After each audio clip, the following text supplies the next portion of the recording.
Bonjour, dans cet épisode, je vais vous révéler quel est le pire défaut d'un manager. Je suis Gaël Châtelain-Berry, bienvenue sur mon podcast Happy Work, le podcast francophone audio le plus écouté sur le bien-être au travail et le management bienveillant. Alors, comme une fois par semaine, il existe une version écrite de cet épisode que vous pourrez retrouver sur mon blog www.gchatelain.com, blog sur lequel vous trouverez également plein de choses dont des tests de personnalité plutôt très intéressants. Alors, soyons clairs, la perfection n'est pas de ce monde et cet épisode n'est en aucun cas un réquisitoire contre les managers. J'ai été manager moi-même pendant plus de 20 ans et je mesure à quel point ce métier est difficile. Pour autant, s'il est impossible d'être parfait, il est toujours possible de s'améliorer et c'est tout le sens de cet épisode. La semaine dernière, j'ai souhaité savoir quels étaient les défauts les plus inacceptables chez un manager selon vous. L'idée n'est pas de les supprimer, mais si jamais vous êtes manager, de vous poser la question suivante. Puis-je m'améliorer sur tel ou tel point ? Les résultats de mon sondage LinkedIn que j'ai réalisé sont très clairs et vous avez été plus de 4000 à y répondre.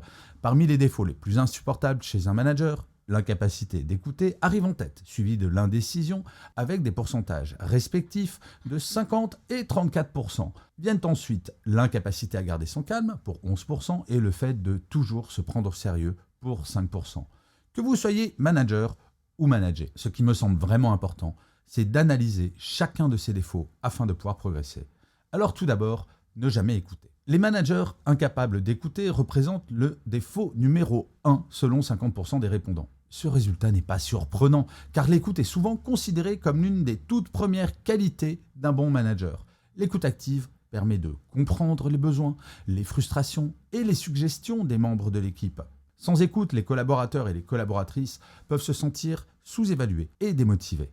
Ce manque de reconnaissance peut entraîner une baisse d'engagement, une réduction de la productivité, voire des départs. Au-delà de l'impact émotionnel, ne pas écouter limite l'innovation et bloque la créativité de l'équipe. En effet, les meilleures idées viennent souvent de la collaboration et des discussions ouvertes entre le manager et son équipe.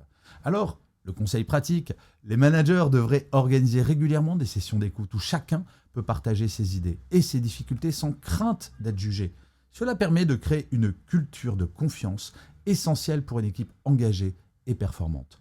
Pour pouvoir écouter, la première étape est de libérer la parole au sein de son équipe et de savoir se rendre disponible. Et oui, ce n'est pas en passant sa vie en réunion qu'un manager développera sa capacité d'écoute. En deuxième position, avec 34% des votes, le manque de prise de décision est perçu comme un autre défaut majeur chez un manager. L'indécision entraîne un flou dans l'organisation et peut devenir un obstacle majeur à l'efficacité collective. Lorsqu'un manager hésite sans fin, cela crée une impression d'instabilité et génère de l'anxiété au sein des équipes.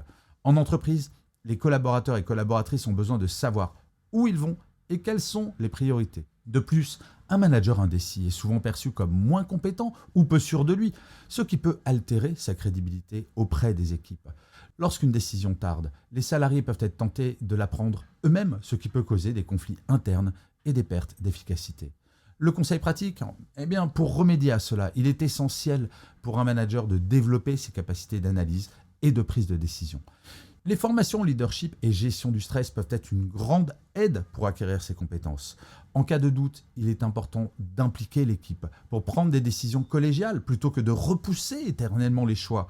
Savoir donner des délais est essentiel afin d'enlever la charge mentale à chaque membre de l'équipe. Ensuite, pour 11% des répondants, un manager qui ne garde pas son calme est un sérieux problème. En effet, les managers stressés, colériques ou excessivement émotifs peuvent créer un climat de travail tendu et parfois même hostile. Dans de telles conditions, les collaborateurs et collaboratrices évitent d'échanger ouvertement avec leur manager de peur d'une réaction disproportionnée. Cela affecte la productivité et peut être source de stress chez les équipes. Par ailleurs, un manager calme et serein inspire davantage de respect. Face à des situations de crise ou à de fortes pressions, la capacité à garder son calme est perçue comme un signe de maîtrise et de résilience. Un manager capable de gérer ses émotions et d'interagir de façon posée favorise un environnement de travail serein et propice à l'épanouissement. En cas de turbulence dans un avion, par exemple, il est préférable tout de même que le pilote garde son calme plutôt qu'il se saisisse du micro pour annoncer le crash qui approche, non ? Or, le conseil pratique, les techniques de gestion du stress, comme la méditation, le sport ou la formation au contrôle des émotions, peuvent aider les managers à rester sereins en toutes circonstances. Créer des espaces de relaxation et encourager la prise de recul sur des situations tendues sont également des moyens efficaces de maintenir une ambiance calme et constructive. Et enfin, même si ce trait n'a recueilli que 5% des votes, le fait qu'un manager se prenne toujours trop au sérieux peut être aussi nuisible. Les salariés apprécient généralement un manager qui sait être authentique, spontané et qui sait apporter de la légèreté, surtout dans des situations tendues. Un excès de sérieux peut rendre les échanges rigides et limiter la créativité au sein des équipes. Dans une entreprise, les moments de détente et de rire contribuent souvent à renforcer la cohésion et la créativité. Rares sont les managers qui sauvent des vies au quotidien. Il est important à mon sens de garder cela à l'esprit. Le conseil pratique, les managers devraient savoir prendre du recul et intégrer des moments de convivialité au sein de l'équipe.